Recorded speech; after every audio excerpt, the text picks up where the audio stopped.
Hello বন্ধুরা, তো দেখতে পাচ্ছ আমি একটা শাড়ি মেশো থেকে নিলাম। তো আমি এখন আনবক্সিং করে দেখাচ্ছি কেমন লাগলো দেখেন। ওয়াও ওয়াও, সুতার কাজ করা শাড়িটা আমি আপনাদেরকে পুরা ওপেন করে দেখাচ্ছি।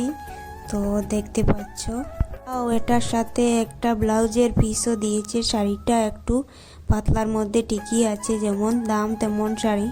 আমার এইটুকু দামের মধ্যে এটা শাড়ি টিকি আছে, ভালো লেগেছে। আমি জাস্ট আমার দেখে পছন্দ হয়েছে তাই আমি নিলাম। শাড়িটা পরলাম, তো আমাকে কেমন লাগছে বলবেন, আর আমার ভিডিওতে একটা লাইক কমেন্ট করবেন।